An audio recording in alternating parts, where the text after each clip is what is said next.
Tonight we'll have the latest on this new wave of COVID and why you might need to wear a mask at your Christmas party. And we always hear about gang members going to court, but today for the first time, it's members of MS-13 making that her walk. Also, where are you going to vote in the next election? It might be a new division. The redistricting map is taking shape thanks to an action taken to the Supreme Court. We'll tell you about it. Plus, we'll have a good news update on Brene, the 6-year-old who had her leg amputated. And everyone who gets in an accident is served with a notice of intended prosecution, right? But none for the compal? You got that right. We'll tell you why.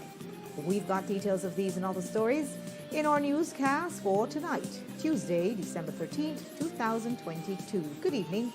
With your news, I'm Indra Craig.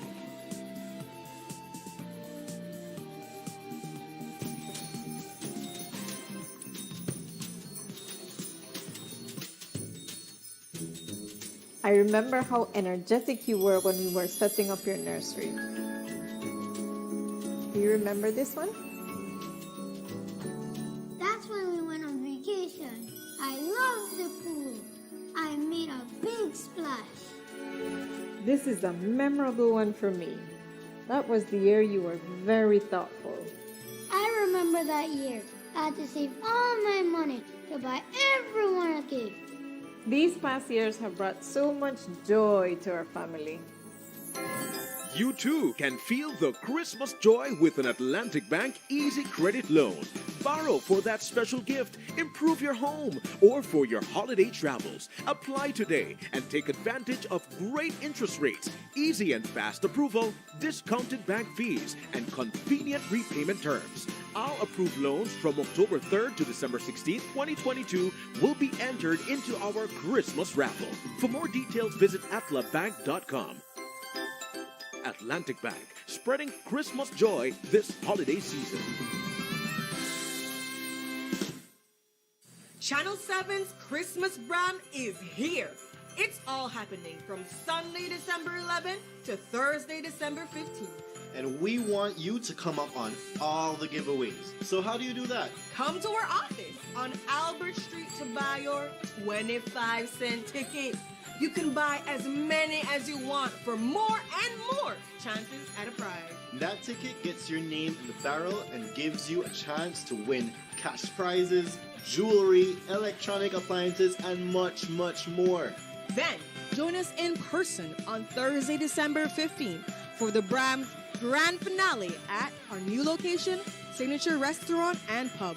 Your $10 entrance gets you a golden ticket to win even bigger prizes. So that's 5 nights of non-stop entertainment, non-stop giveaways, and non-stop fun. I must be dreaming. Oh no, honey bun, you're not. Everything you hear so far, that's true. Delta Store has a new look. Delta Store is at the same location, right down Albert Street. Delta Store has a wide variety of fabric. Delta Store offers quality and savings. Everything in a Delta Store is only $4.99 or less. Snap out of that dream and head on down to Delta Store today. Season's greetings from all of us at Atlantic Insurance, wishing you the gift of faith, the blessing of hope, and the wonder of this holiday season at Christmas and in the new year.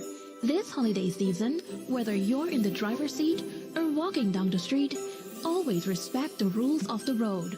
Do not speed, do not drink and drive, drive safely, and enjoy this holiday season with your loved ones. Merry Christmas and a Happy New Year to you and your family from all of us at Atlantic Insurance. Join me tonight along with Chef Sean and Chef Finnegan as we make Christmas dinner with all the trimmings turned all the way up rich. We'll have tips on how to make your turkey tremendous, your ham heavenly, your stuffing succulent, and your salad saucy. I'll be there in my silk PJs while Mr. Finnegan is in flannel. And Sean will just be on. So join us for Christmas Bram on Channel 7 tonight at 8 p.m.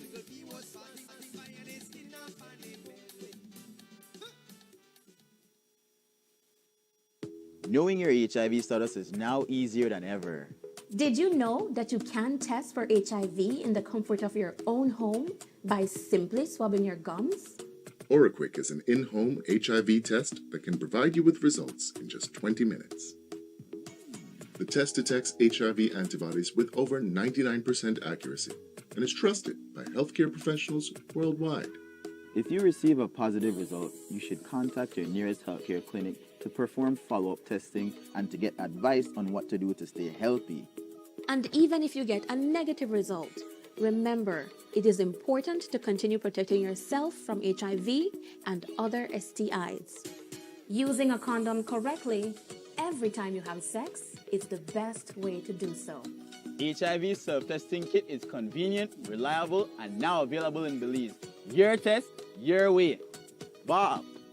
For more information on where HIV self-testing kits will be available, please contact the National AIDS Commission, the Belize Family Life Association, or the Ministry of Health and Wellness. Channel 7's Christmas Bram is here. It's all happening from Sunday, December 11th to Thursday, December 15th.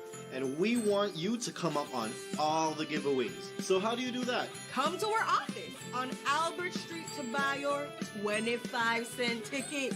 You can buy as many as you want for more and more chances at a prize. That ticket gets your name in the barrel and gives you a chance to win cash prizes, jewelry, electronic appliances, and much, much more. Then, join us in person on Thursday, December 15th for the Bram's grand finale at our new location, Signature Restaurant and Pub. Your $10 entrance gets you a golden ticket to win even bigger prizes. So that's 5 nights of non-stop entertainment, non-stop giveaways, and non-stop fun.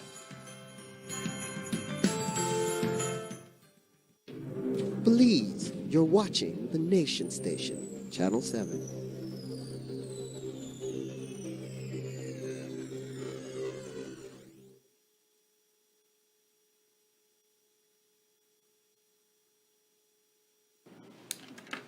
Last night we told you that COVID numbers were rising with 259 new cases reported from the weekend. That's a huge jump from November when the daily positivity rate was at 2%.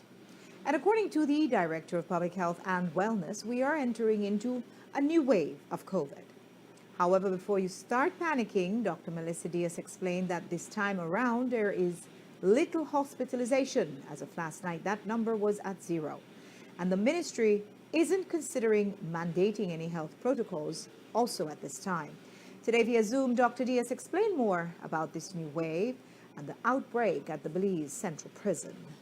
And we do know that in November, early November, and from October, early November, we have noticed a significant decline in COVID-19 cases. And we have also been following up hospitalizations. And again, there has been significant decline of hospitalizations due to COVID-19. We noticed, and the data shows in week 48, 47, and this is the last 2 weeks of November, that we had quite a low number of COVID cases. Less than 2% was our positivity case rate. And most of the cases were due to acute respiratory illnesses, secondary to viruses, enterovirus, parainfluenza. There are many other viruses that cause similar symptoms. But we did notice that in week 49, which is just the first week of December, there has been an increase. And if you notice the infographics from yesterday, you would see that the positivity rate has gone to 9.9%. And this is a significant jump. And there are many reasons for this. We've not only been seeing an increase in COVID cases in homes, but we have had an outbreak at Colby, at the prison, and that has accounted for a significant increase for the Belize district. So for the Belize district, for the COVID cases, we have gone up from about 2% to the last week, going up to almost 16 or 17%. So that's really the reason that we're seeing that significant jump, because Colby Foundation, the prison had about 42 to 43% positivity rate last week. Now they have managed it well. We have had experience in the last 2 years dealing with outbreaks at the prison, and the medical team there, they've been able to isolate the positive cases, and they've been able to contain the transmission. In fact, as of yesterday, they have had only 2 new positive cases, and today they do have some persons to test, but the majority have recovered. They've had no severe illnesses so far and no need for any hospitalizations. And that wasn't the only outbreak they found in the Belize district.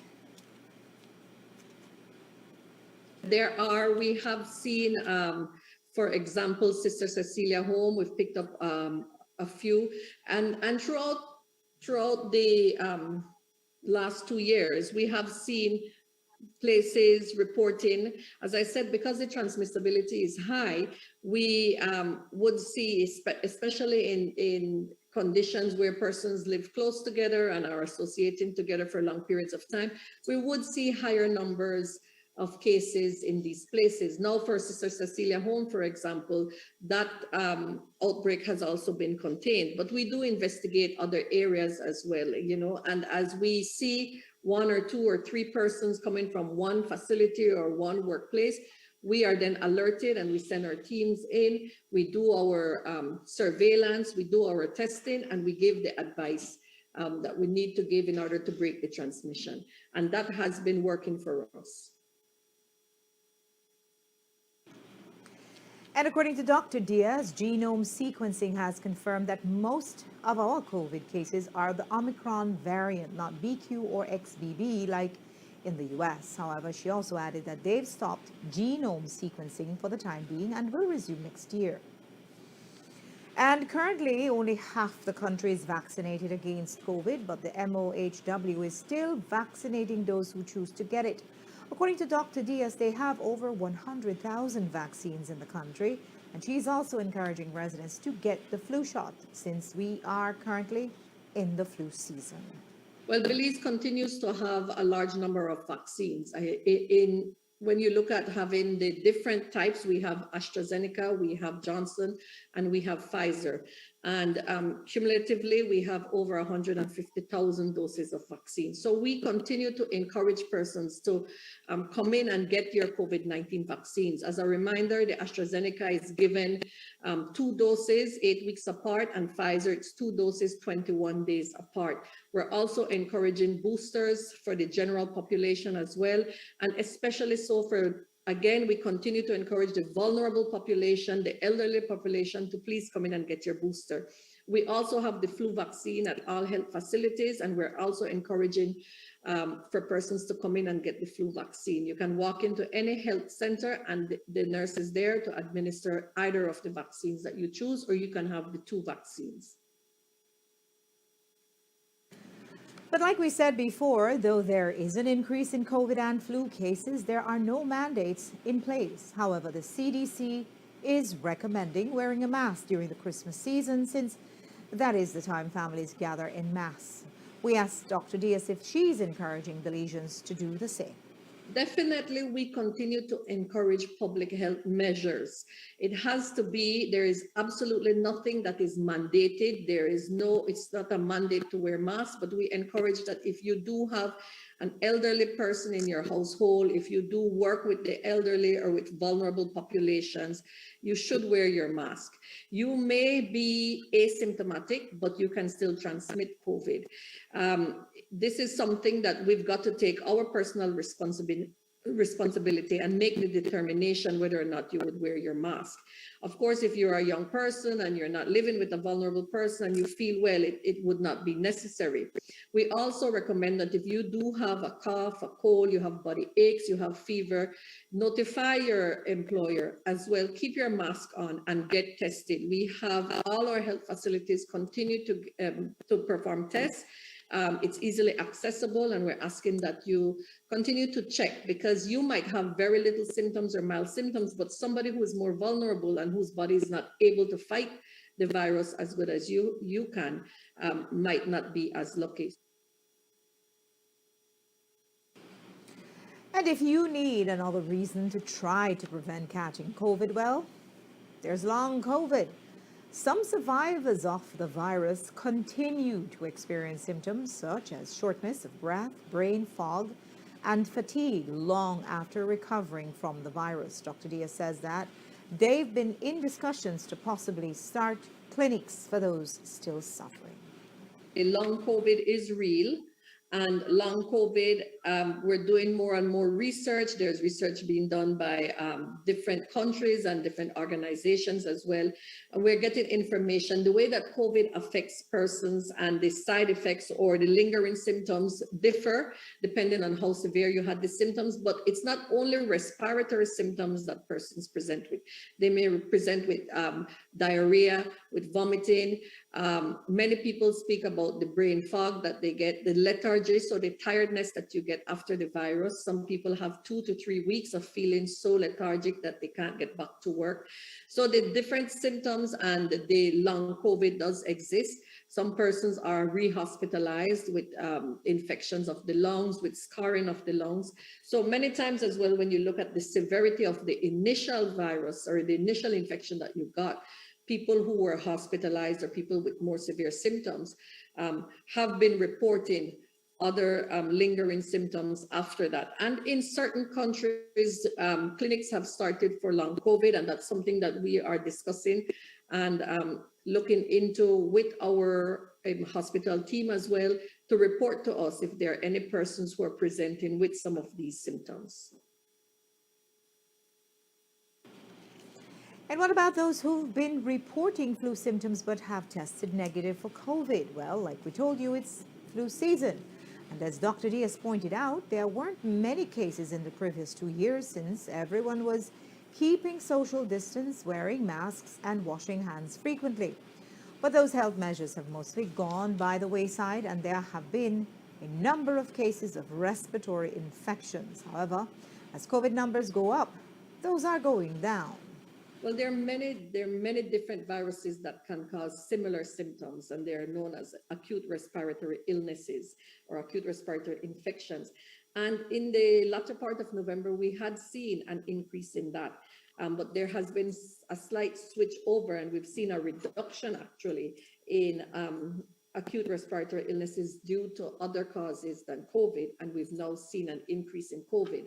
So we do know that, it's flu season. We know that the weather has changed. We know that we're congregating more, and we've had 2 years plus without really associating, without even the influenza virus, being transmitted. And so we're seeing that as well. And persons have described what they call a bad flu. So a bad flu could be from COVID, but it can also be from other respiratory viruses like influenza, like adenovirus, enterovirus. All these viruses can cause a varied degree of symptoms. So some people might have a runny nose, mild body aches, and some people might be in bed for a few days. And for that reason, no matter if it's COVID or not, public health measures help to prevent the transmission of certain viruses. So we always recommend those: hand washing, keeping your hand sanitizer at your desk. And of course, if you work in an office with a lot of people and you're ill, make sure that you keep your mask on, make sure you get tested as well. Or if you need to avoid these persons and work in a separate area, that is also recommended. After the break, where will you vote in the next election? A lot will change with redistricting, and the shape of the new constituencies are starting to form, thanks to a court order. We'll have the latest. And the Compo caught in a highway collision, but there's no notice of intended prosecution for him. It's just a cheating the system. When we come back.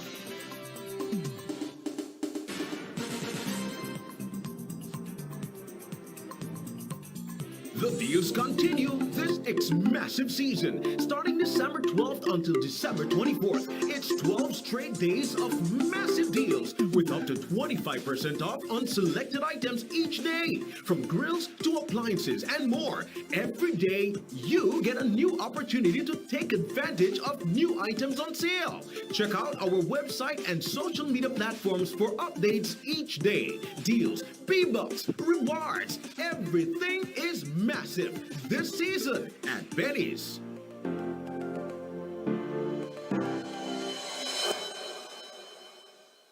Channel 7's Christmas Bram is here. It's all happening from Sunday, December 11th to Thursday, December 15th.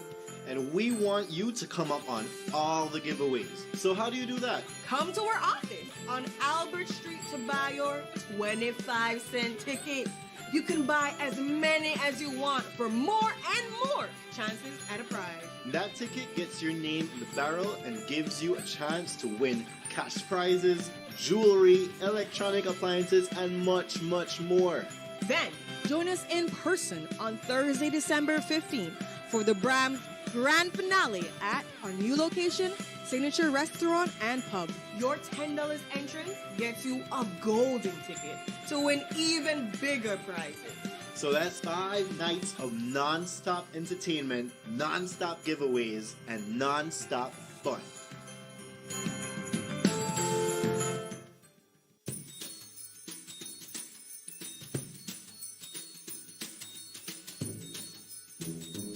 I remember how energetic you were when we were setting up your nursery. Do you remember this one? That's when we went on vacation. I loved the pool. I made a big splash. This is a memorable one for me. That was the year you were very thoughtful. I remember that year. I had to save all my money to buy everyone a gift. These past years have brought so much joy to our family. You too can feel the Christmas joy with an Atlantic Bank Easy Credit Loan.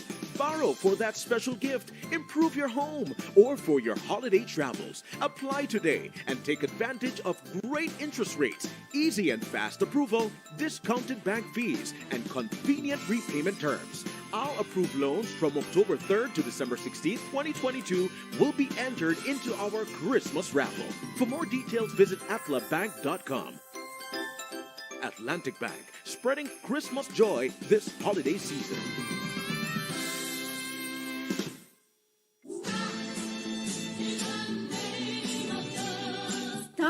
Stop, love. Don't paint that wall. I have a better idea.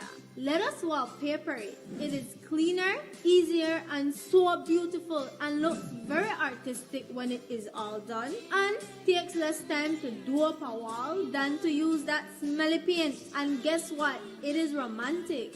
What you mean romantic? What is romantic about putting up a wallpaper, honey? Tell me more. Well, you see, we will go to Mikado and see the range of wallpaper. Then we will choose the design together. We will come home and start putting up the wallpaper. And we will be together and be beside each other. We can put wallpaper in all the rooms. And who knows?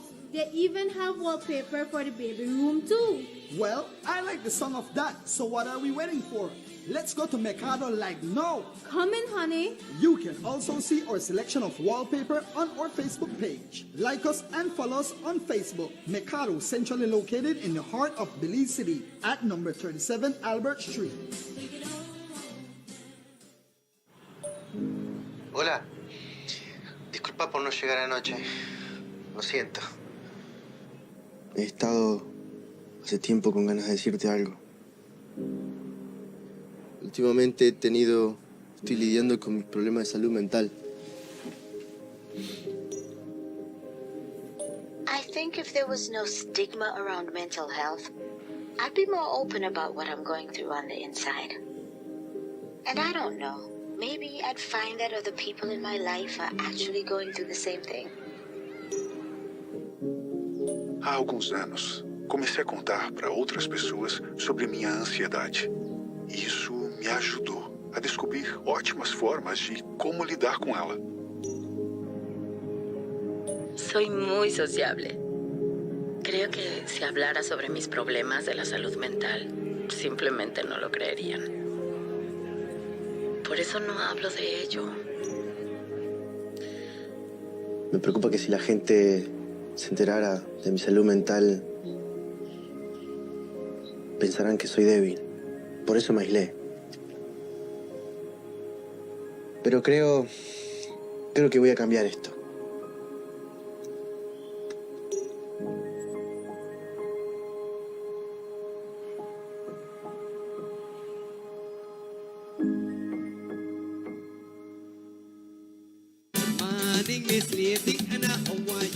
Join me tonight, along with Chef Sean and Chef Finnegan, as we make Christmas dinner with all the trimmings turned all the way up rich. We'll have tips on how to make your turkey tremendous, your ham heavenly, your stuffing succulent, and your salad saucy.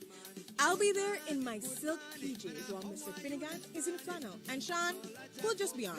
So join us for Christmas Bram on Channel 7 tonight at 8 p.m.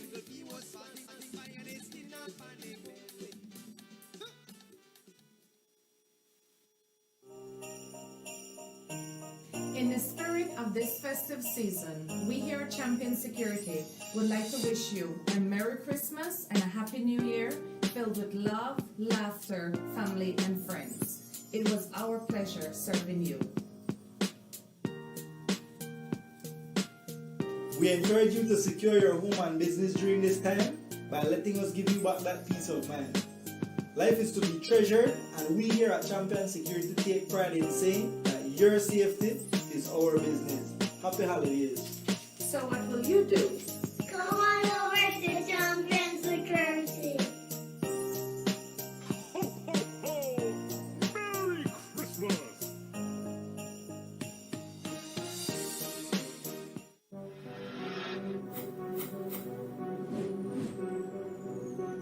Belize, you're watching the Nation Station, Channel 7.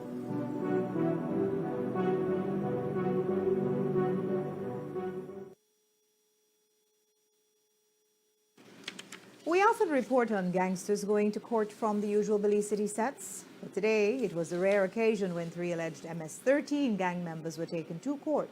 Today, around midday, police took 20-year-old Abel Martinez, 30-year-old Angel Ruiz, and 35-year-old Gilberto Ruiz to court for being a member of a gang, specifically the NLS, the Normandi Locos Salvatruce, a clique of the MS-13 gang. In Belize, the gang is based in the Crewman Lagoon area, where, according to reports, MS-13 members have been creating havoc, allegedly involved in burning down homes and machete attacks. Today in court, Gilberto Ruiz pleaded guilty. He said not because he is actually guilty, but because it's just been too much harassment. He told the court he is a working man and is the breadwinner for his family. He told the court that he is not an active gang member and then changed his plea when it turned out that he would not be fined but confined. With that, his younger brother, Angel Ruiz, and their friend, Abel Martinez, pleaded not guilty. All three were remanded to the Belize Central Prison. Police say that they have been investigating the 3 men since February 2018. They told the court the gang has over 5 active members who are involved in gang-related activities by committing acts such as extortion, blackmailing, and other serious offenses.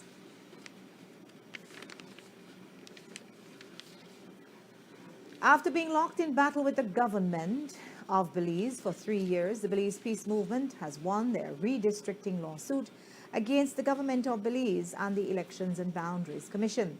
The Proscenio administration has conceded in a consent order that they will move to carry out redistricting as quickly as possible and that the peace movement must keep in the loop as a sort of oversight. Earlier this year, the Elections and Boundaries Commission announced that the redistricting task force, headed by Chief Elections Officer Josephine Tamai, had already begun the initial steps to investigate and research the best possible way to bring back all 31 electoral divisions in Belize to as nearly equal in size as possible. But the peace movement, a citizen group, has maintained that neither of the 2 mass parties has the political will to meaningfully address the disparity in the size of the electoral divisions. In fact, the status quo keeps politicians from both the red and blue camps in their political comfort zone. So they kept their civil suit going against the Elections and Boundaries Commission and the Attorney General's ministry. Exactly 2 weeks ago, Justice Shabbat delivered a perfected order which captures the main terms of a consent order which the litigants on both sides agreed to as a resolution to this redistricting issue. Among other things, they have agreed that the claim will be stayed or put on pause for now. Next, the E and B Commission will have to prepare and submit a report to the claimants on their recommendations for electoral division changes by July 17th of 2023. The Attorney General's ministry also has to prepare a draft bill with recommendations from the Elections and Boundaries Commission, and they must lay those proposals before the National Assembly before July 31st of 2023. Also, the defendants must consult the guidelines set out in the court's expert report of Sean P. Trend. But the peace movement and their attorneys are aware that the government can foot drag endlessly, as they are still doing with the 2015 consent order on Maya communal land rights. So, they called a press conference today to appeal to the general public to help them pressure the government to follow through with their promises in this new consent order. This morning, their attorneys spoke with the press via Zoom, and here's what Orta Saldiva had to say about the way this court case has concluded. So we have a consent order that has formed now the end of the claim 55 of 2019. And that consent order, if I may be allowed, I'll just read what it says. The first item, all further proceedings in this claim be stayed upon terms set out in the schedule hereto, except for the purpose of carrying those terms into effect. 2, liberty to apply as to carrying such terms into effect. 1, the parties, the claimants and the Election and Boundaries Commission and the Attorney General of Belize, who represents the government of Belize, acknowledge that given the current distribution of registered voters in Belize, it is necessary for the Election and Boundaries Commission to consider the distribution of voters and make recommendations for the amendment of the first schedule to Representation of the People Act to redefine current electoral boundaries. So they have agreed that there is now a need to redefine electoral boundaries. 2, Election and Boundaries Commission shall identify and explain in a written report its recommendations and all proposals considered necessary for redistricting as provided by the Belize Constitution generally and Section 90 of the Belize Constitution in particular, and shall share the report with the claimants on the date the report is laid before the National Assembly or the 17th July 2023, whichever is earlier, or such other extended date as agreed between the parties. The first defendant, Election and Boundaries, shall cause the preparation of a draft bill pursuant to Section 90 of the Belize Constitution to amend the first schedule of the Representation of the People Act to reflect the recommendations of the Election and Boundaries Commission as made in its report. And the Election and Boundaries Commission shall lay a proposal before the National Assembly before July 31st, 2023. So we have a definite timeline, not only when the claimants will receive the proposals and report, but when the National Assembly shall be given this report for debate. By this press conference, the Belize Peace Movement, the claimants in this matter, who have carried the burden of putting the one man, one vote principle in action to ensure that the constitutional guarantee of one man, one vote is actually abided by, they have done their part to have the court be given the opportunity to interpret the Constitution and give a determination as to what should actually, how that should be the standard to which that should be held.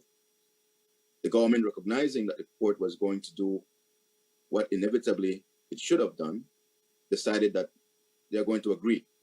And the claimants are in need now of you, the third branch or the fourth branch of government, the media, and the people of Belize to hold this government and subsequent governments to what they should always do, ensure that democracy reigns in Belize.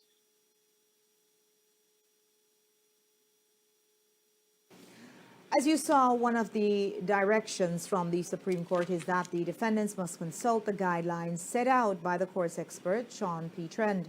Possibly the most significant disclosures in the case came from his report from October 14, 2020. In his executive summary, he said, quote, "The degree of malapportionment present in Belize far exceeds any threshold suggested in other countries or by international organizations. For example, an elector in Fort George casts a vote that has 5 times the value in the Belize House of Representatives as a vote cast by an elector in the Stan Creek West electoral division. Using the 10% deviation standard suggested by international organizations, only 4 of Belize's current electoral divisions are not severely malapportioned. 71% of Belize's electoral divisions are severely malapportioned. Malapportionment is particularly pronounced in the Belize district, where the most populous division, Belize Rural South, is 4.5 times the population of Fort George." End quote. Here are a few more comments from the BPM's other attorney on why this expert's assessment demonstrates that for many years, Belize hasn't been meeting the standard of 1 man or woman equals 1 vote. He said most international organizations urge countries to draw electoral boundaries such that the maximum deviation is 10%, with additional allowances for districts drawn over sparsely populated areas. And then he went into, in the report, to look at different countries and what prevails. He even looked at different judgments from varying courts. And his analysis of Belize is based on the numbers given from our electoral divisions, is that only 5 divisions in Belize really and truly reach the standards as it relates to what prevails in the international standards. He looked at the Venice Commission. He looked at different judgments from Korea. He looked at judgments from Canada, Australia, the United States. So he went basically around the globe and looked to see what prevails in those countries as it pertains to the international standards. At paragraph 9 in his executive summary, he said, most countries fall somewhere in the middle of these 2 extremes. A fuller account of these standards lie in the body of the report, but the United Kingdom, for example, allows for a deviation of up to 10%, as does Italy.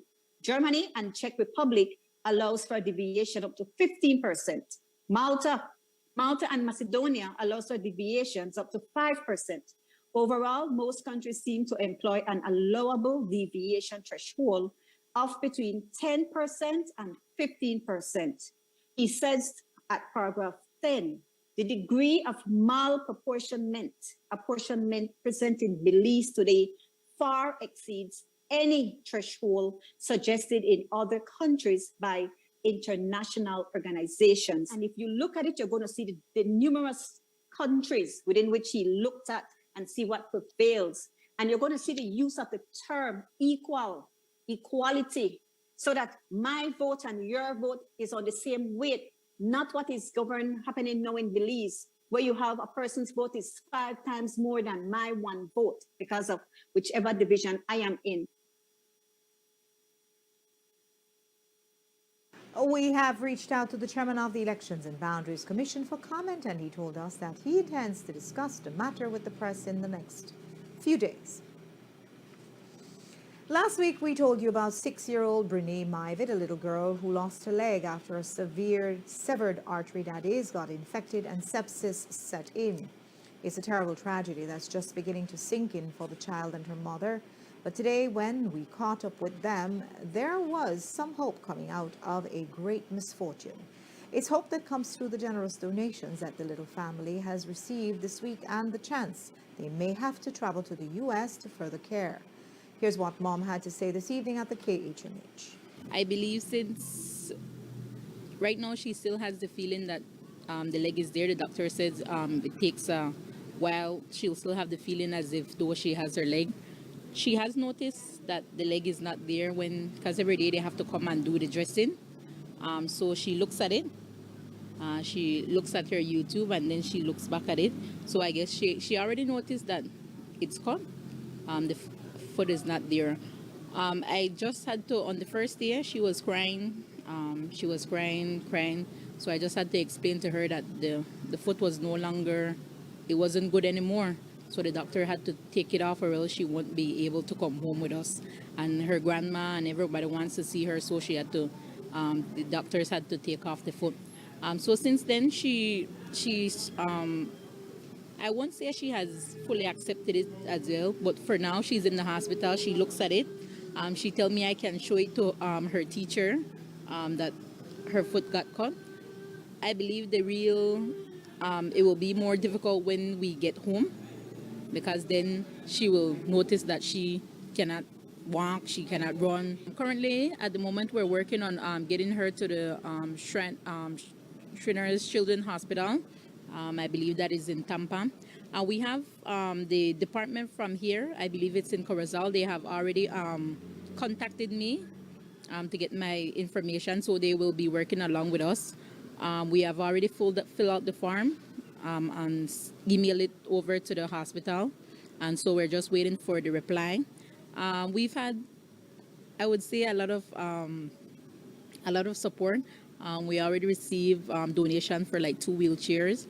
We have people reaching out for us to help us with the prosthetic legs, the prosthetic shoes. So we have her teachers, the lady, Miss Dorothy, at the tutor where she goes. Everyone is in full support of us. I see some people, Mr. GMA, doing a dollar drive. So we have received a lot of funding as well. Or my Facebook friends, a lot of them are sending. We get donation to the account as well. So I just want to say thanks to the whole entire community, everyone that is behind us. We really do appreciate all the help and support at this time. Again, if you'd like to contact Renee and her mom to offer some support, you can reach them at 614-3779. As we've been reporting, the Commissioner of Police, Chastity Williams, got into a minor accident on the George Price Highway on Sunday. It happened near Black Manetti, where the compo says he was overtaking when a vehicle in front of him decided to make a left turn without looking what was coming behind. From there, a tourist traveling behind the commissioner rear-ended him, hissing his back tire. The commissioner says his vehicle received no damage, but the tourist's tiny rental car got its front end rearranged. Now, judging at least from the fact that photo of the general area of the accident shows 2 solid lines on the highway, has caused many Facebook commenters to state that the compo was overtaking in a no overtake zone. And while there may be an arguable case on why or one way or the other about who's to blame, the police have already found that it's definitely not their boss. Unlike everyone else who gets involved in a collision, we learned today that the commissioner will not be served with a notice of intended prosecution. The police communications officer, ASP Yearwood, told us why. The compo, has he been served with an NIP? Well, if he was at fault, then that would have been done. But clearly, the investigators that visited that scene have indicated to our office that the Commissioner of Police was not at fault. Sir, but the road had the 2 solid lines, and I don't drive, but I know you're not supposed to overtake when it's the 2 solid yellow lines. Well, that's an argument for the courtroom and between the Commissioner and the other driver. Last night, we told you about the murder of 27-year-old Byron Herrera, an Orange Walk resident who was shot multiple times on San Francisco Street on Saturday night. ASP Fitzroy Yearwood explained that they do not have a motive as yet, but that they are appealing to the public for assistance in solving this crime. On Saturday, December 10th, sometime after 10 p.m., the Orange Walk Quick Response Team responded to a report of shots fired at San Narciso Street, Orange Walk, town, Whilst canvassing the area, they received information that a person was lying motionless at the residence of Byron Herrera. Upon arrival there, they saw a black scooter not too far from the motionless body, and the person was identified as Byron Herrera himself. 27 years, he had several gunshots to the body and both feet, gunshot wounds, right? He was transported to the Northern Regional Hospital, where a medical officer pronounced him dead on arrival. We have since launched several operations in that area and still canvassing that maybe someone in that area may have security cameras up.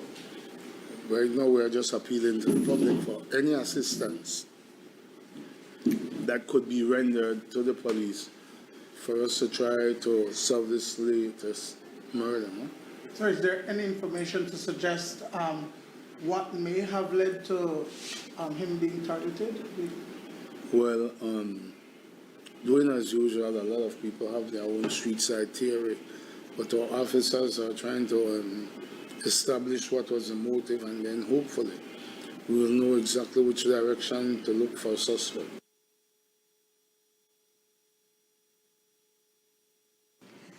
There has also been a murder in Dangriga on December 2nd. 21-year-old Douglas Gonzalez was shot 3 times in the South Riverside area. He held on for 4 days and then passed away on Tuesday, December 6th, making him the 3rd murder victim for this month. ASP Yerwood told us more about this incident.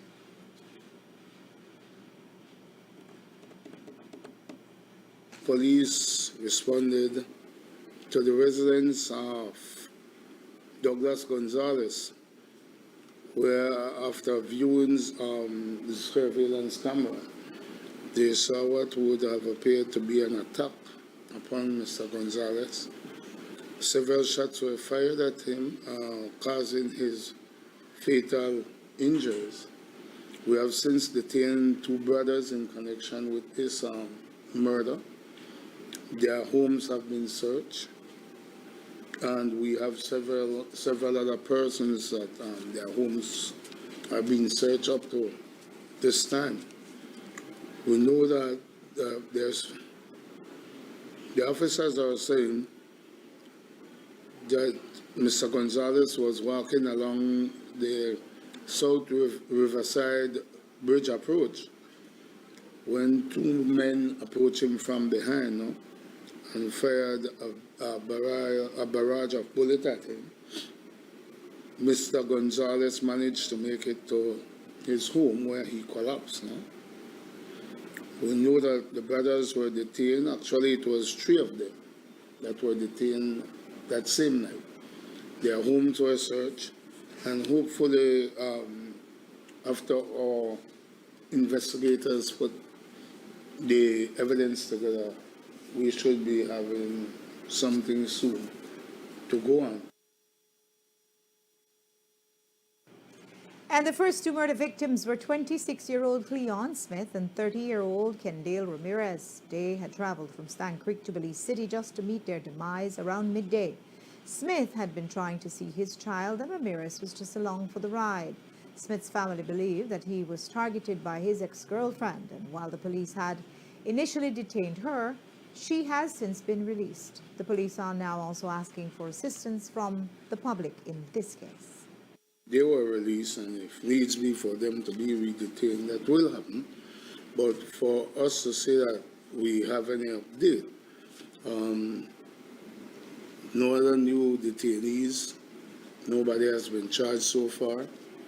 But hopefully we are following up some leads, and it's a broad daylight shooting, but we must take all the factors into consideration that this is in a neighborhood where people are usually tight-lipped. We are just asking them, put yourself in these 2 victims' family situation and see how best you would have assisted yourself if something like this should knock at your door. we are asking the general public to just help us, cooperate with us. We can't go on hunch. We have to go on evidence gathered, or, like I said, circumstantial would also work. Back in November, we reported on a triple murder that took the lives of Jareen Davis, Emerson Garcia, and Charleston Jenkins. Police have not made any arrests, but on December 2nd, the home where they were killed in Sandhill was reduced to ashes after a fire broke out. The fire department has confirmed it was arson, and now the police are investigating. They concluded their investigation, but since they have handed it over to the police, our investigators are interviewing several persons. What I can share with you is that clearly the fire department has have indicated that this is a result of arson. So with that now, we are expecting Sandhill police to make their next step into this investigation. And as soon as I have something worth sharing, I will share it with you. Is there any investigation into the murder that took place at that home? Well, murder cases are not closed after a week or two. No, dear. They remain open for as long as needs be until we make arrests in that case.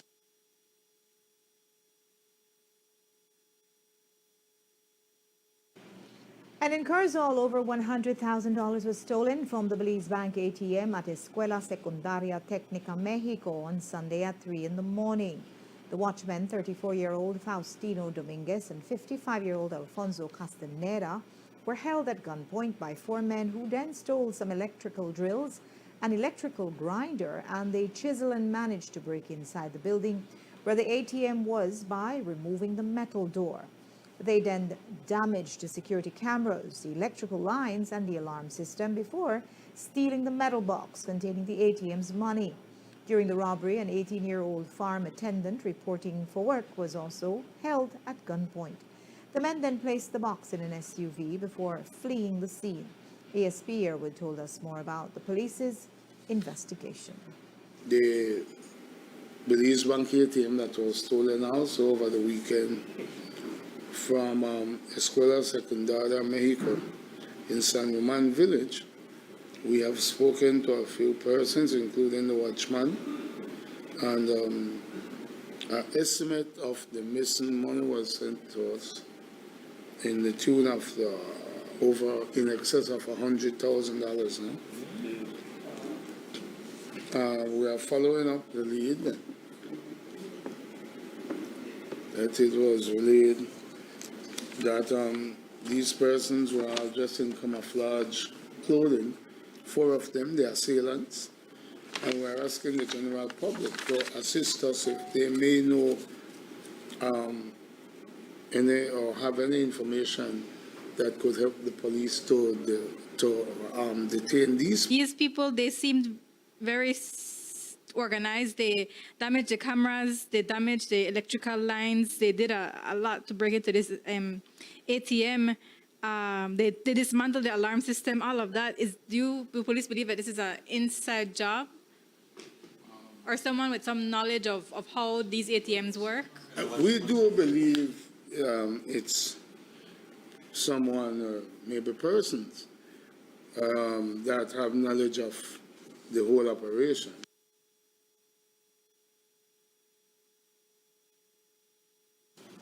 And there was also burglary reported in Hattieville, where around 3 on Sunday morning, 58-year-old Wayne Jackson heard footsteps inside his house. He asked who it was, and the person replied that it was a gunman.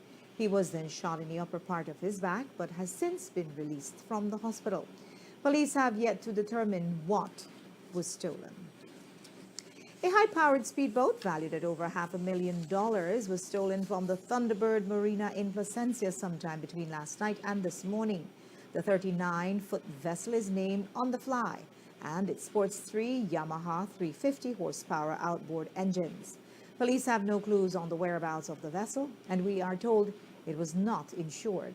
Some suspect it may have been taken out of the Belize waters. The owner is Stephen Chen of Belmopan. We'll take a final break. When we come back, more hard words from Patrick Fava, but shine snaps back this time. And writer, attorney, and recovering politician Godfrey Smith on why the judicial system he's a part of is so puffed up with pride while not delivering the product called justice to those most in need. Don't go.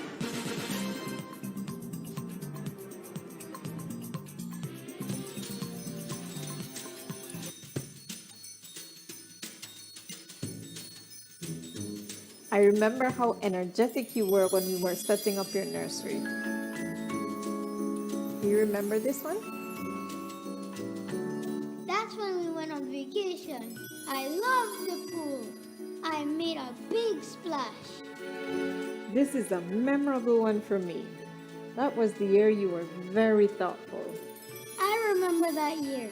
I had to save all my money to buy everyone a cake. These past years have brought so much joy to our family. You too can feel the Christmas joy with an Atlantic Bank Easy Credit Loan.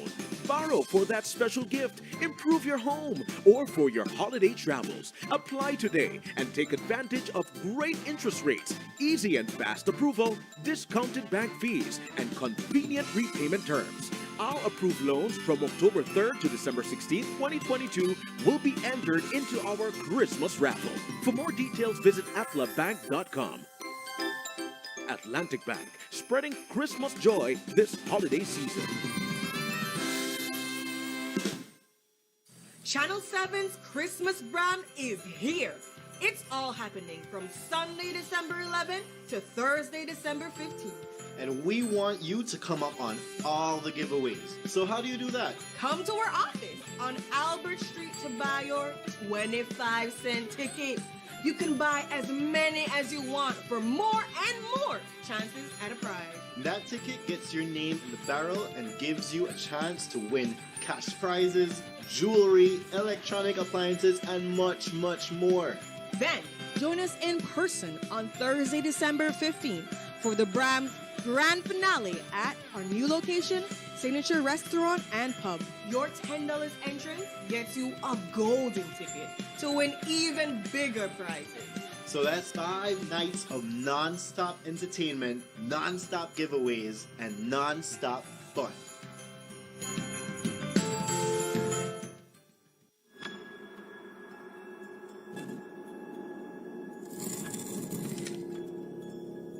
It started innocently. It looked fun. It looked cool. But then I got hooked. And it had its downsides. I couldn't keep up physically. It started to put a strain on my life and the lives of my loved ones.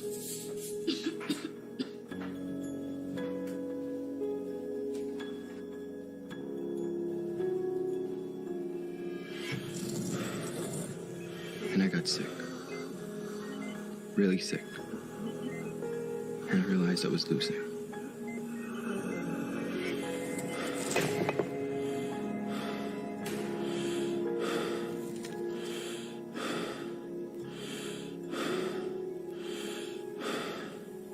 But I knew what I had to do.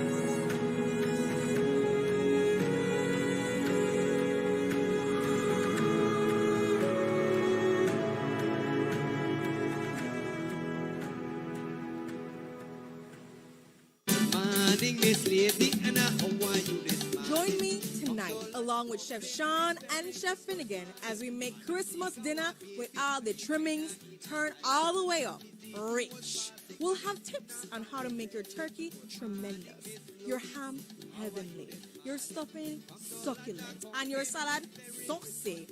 I'll be there in my silk PJs while Mr. Finnegan is in flannel, and Sean will just be on.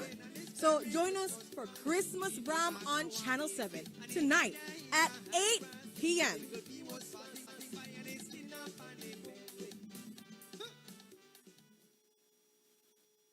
I must be dreaming. Oh no, honey bun, you're not. Everything you hear so far, that's true. Delta Store has a new look. Delta Store is at the same location, right down Albert Street. Delta Store has a wide variety of fabric. Delta Store offers quality and savings. Everything in a Delta Store for only $4.99 or less. Snap out of that dream and head on down to Delta Store today.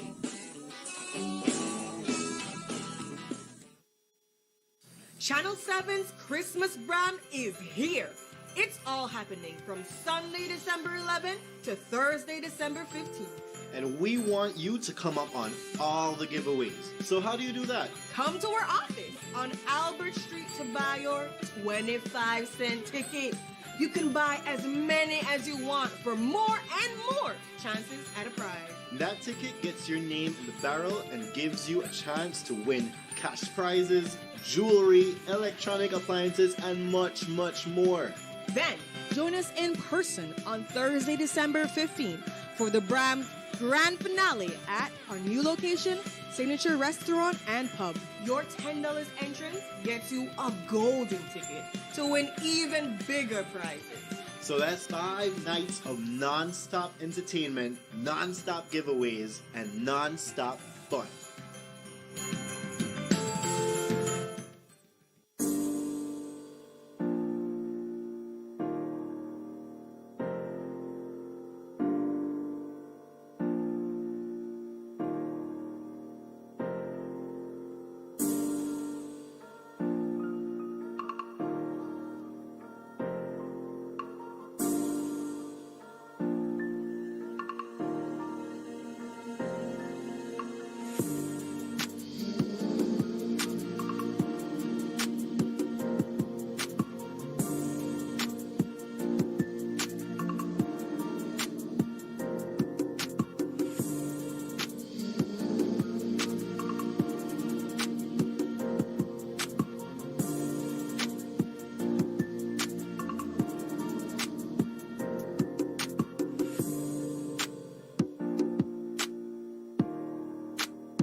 Belize, you're watching the Nation Station, Channel 7.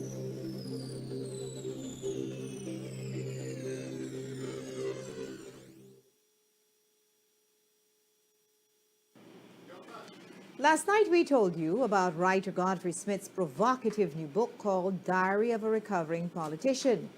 It's a collection of essays where he speaks about some of the hard lessons in realpolitik learned as part of the Musa administration of 1998 to 2008. But he also speaks about his career in the law as both attorney and jurist, where he found judges puffed up with the pride and the trappings of high office and hardly concerned with delivering justice to those who needed it most. In our exclusive sit-down interview, we discussed his disillusionment with the law. Twice you're seen in the book more than mocking or berating your colleagues for participating in the ceremonial opening of the bar. It is actual disgust that one picks up. I'm not a fan of the legal profession, shall I say, in the sense of, in terms of being a tool to bring about social engineering and change. It can happen, but I mean, if you take your mic, as I'm sure you often do, and ask people, what do they think of lawyers and the legal system? Do they see it as a force for good? And not enough emphasis is placed on the places where ordinary folks access law and the justice system, which is the magistrate's court. My experience as a judicial officer in the Eastern Caribbean is that judges have too much regard and pay too much attention to the trappings, the paraphernalia of judging. Officers saluting you, carrying your bags, wearing the robes, and banning people from court if they don't have on proper dress and so on, without reminding yourself that you're there to deliver a product, which is to solve a legal problem for somebody and to do it as quickly as you can. There is just a need to write. And because I'm stuck in the legal profession, I can't just, as I would like to, take off sufficient time to do a substantial, concentrated body of work. So in between that, what can one do? One's mind is always churning with observation, ideas. One can draw on the resource of one's experience. So I hate to put it like that, but it's a kind of filler, isn't it? That you can, writing an essay of 2,000 words or 3,000 words is not quite the painstaking effort of writing an entire book. One has a sense that you are starting to scratch at the history that you were a part of, because you believe it's important that history has to be recorded and told, and the writer must have some fidelity to it. Well, certainly. I like to believe, well, I hope that everything I've put in this book maintains fidelity to history, as much accuracy as is possible. I initially was very reserved about trying to write something about my deep experiences in politics and government in Belize. I suppose because I asked myself, but who would be interested in this? So I strive mightily to be of regional significance, but I enjoyed those particular essays on local politics so much that, and as you say, it's important enough for students of history, for historians, for Belizeans, for politicians, to have a proper documented piece of writing on that period of our political history. Tomorrow we'll have the final part of that interview where we talk about Lord Ashcroft, who Smith refers to in his book as, quote, the billionaire who befriended me. Yesterday you heard Patrick Faber's rant on the state of the UDP and its leadership. He also declared that if the UDP didn't want him, he would run in College independently. Well, according to Shine Barrow, the UDP doesn't want him. He says Faber's out, and that's the end of that. He also replied to Faber's statements on John Saldiva, saying that he isn't getting a free ride, and it is within his right to trigger an NPC meeting. He's out. I don't know who tells you otherwise. He's no longer the candidate for Collett, and so I have no concern or consideration for anything that he has to say. And the reason he's out as candidate is for this type of behavior, which is a distraction to what we have to do, which is we are the oversight body of the government. And it is important that every opportunity we get, we focus on what may be going wrong with government and what could be going better. These distractions are not conducive to being the constitutional government in waiting. I will clarify, though, that when you talk about legalities and constitutional operations, constitutional undertakings as far as the party is concerned, anyone can trigger an MPC. They just have to have the requisite amount. So it is not a matter of allowing an MPC. The decision of the special committee was final. But if you read our constitution does allow, even when a member is expelled, for that member to appeal to the MPC. And if there's not a regularly scheduled MPC, then the procedure would be for that aggrieved individual to trigger an MPC by getting the requisite number of signatures of the 1/4 membership of the NPC, and that is what Mr. Saldiva did. So nobody gave him an automatic appeal, nobody gave him an automatic hearing with the NPC. If he did not trigger the 1/4 requisite signature, he would have had to wait until the next regularly scheduled MPC, and anyone can bring up anything at an MPC to appeal.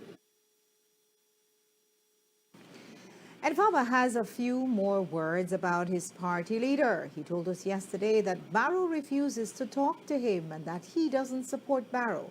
And because of that, he said that there's little hope of burying the hatchet. Even as I come here, I will tell you it's difficult. The leader is not very inclusive in trying to prepare for these House meetings. The leader doesn't even speak to me. What do you want to lead a party and you don't even speak? And every chance he gets on national TV, he criticizes and condemns. You can't lead me. And it's no secret that in this honorable House, that he does not have my support as the leader, but that's fine. I mean, if you didn't sign the letter when they sent it to the Governor General, that was a clear indication that you don't support. But we can coexist in the party, and that's fine. And so it's going to be very, very difficult for us to mend those fences.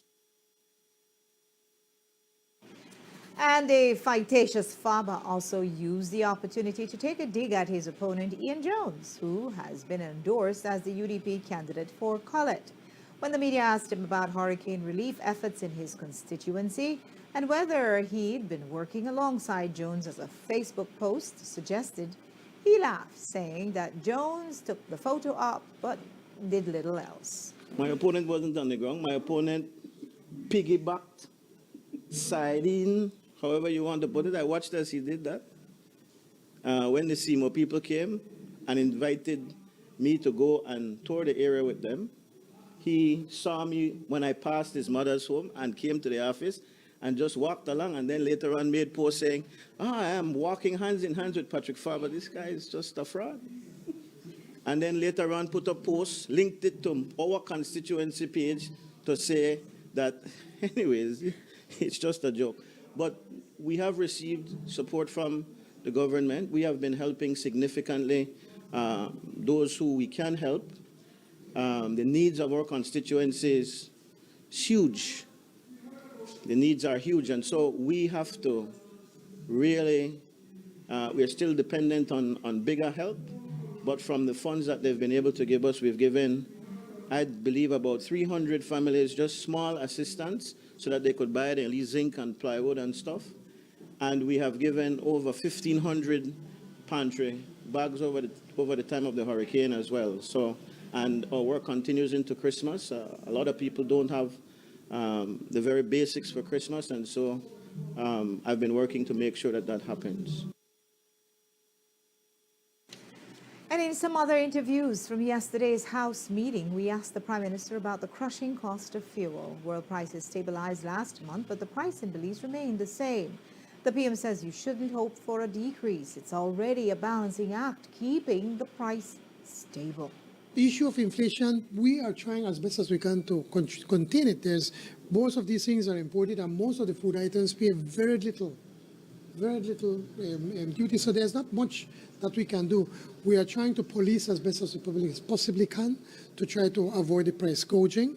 And secondly, with the fear, we continue to reduce the tax to try to hold on to these. I think these went down a few cents. It should have gone higher, but we managed to cut a little bit on the taxes. So we, as we promised from the beginning, we're going to try as best as we possibly can. We have foregone millions of dollars in taxes for fuel, but we have no other option. We want to do as best as we possibly can to help Belizean consumers and everybody in that sense.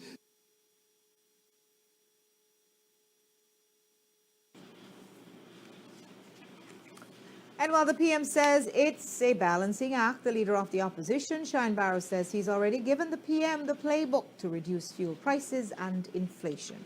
Fuel has fallen a lot in the international market, tremendously, back to pre-Ukraine,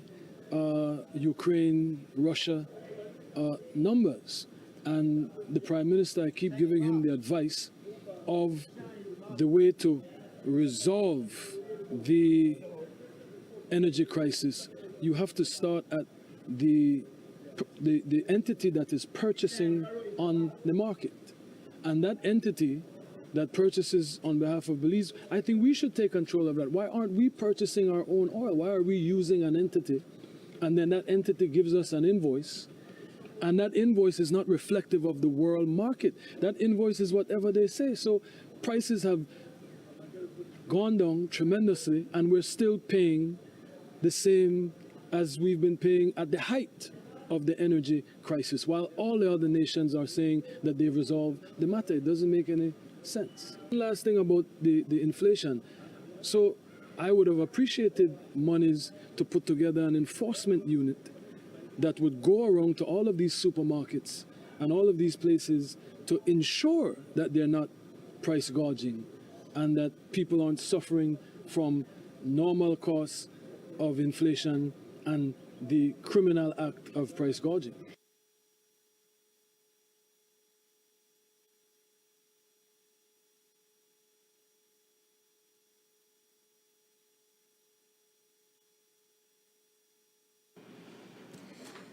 Today, the St. John's Soup Kitchen had its annual closing of the kitchen Christmas dinner. While they provide meals to hundreds of residents on a weekly basis, on this day, they upped the amount of plates they gave away, and every man, woman, and child that stopped by can get a plate as long as supplies last. Today, we visited the soup kitchen and saw them in action.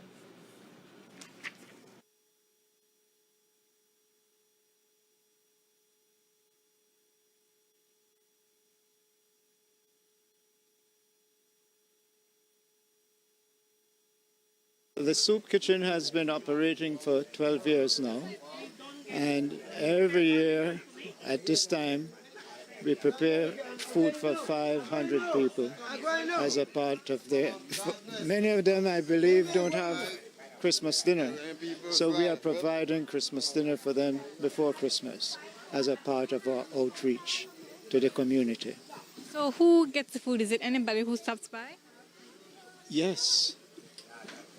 Today we had people who just stopped by. Some of them are regulars because we feed people every Tuesday. We give them a cup of soup. So they came and they brought their children. We also got some children from the Adventist school and from ACC. In addition to that, we'll send packages out to St. John's and Queen Square schools. Well, we are following the examples of Jesus who fed the hungry. And as long as people are in need and we can supply them, we see this as a part of our mission. We operate on donations partially, but the church always contribute as long as they need. They ask the church gives it to them. So today it was the church who funded majority of it? Today the church funds some, but we also got donations from other people.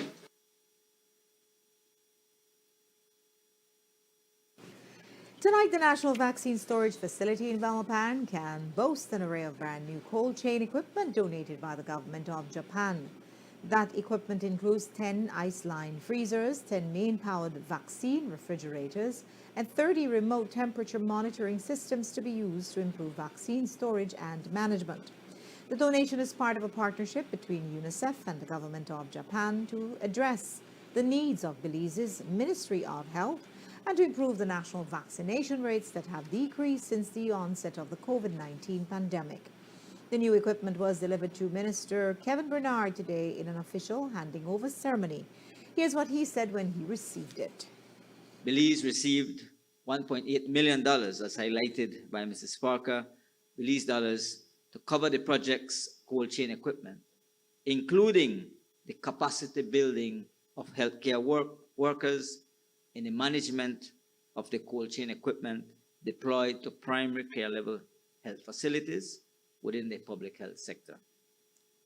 Through this grant aid, one walk-in cooler for the National Vaccine Storage Facility was procured, along with ice line refrigerators and freezers deployed to the districts and installed in 15 urban and rural health facilities. 10 generators were obtained and installed and will ensure that these health facilities will reduce the risk of loss of vaccines due to unforeseen power outages.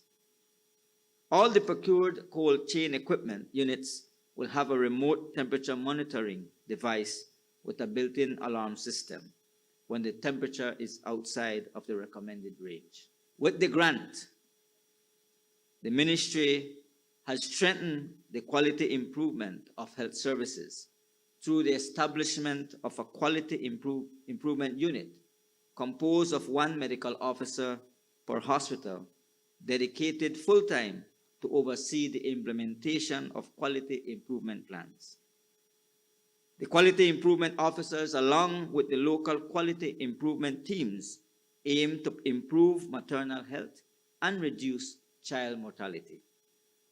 The number of staff trained in their respective technical areas has increased, and the monitoring of the processes of care is continuous.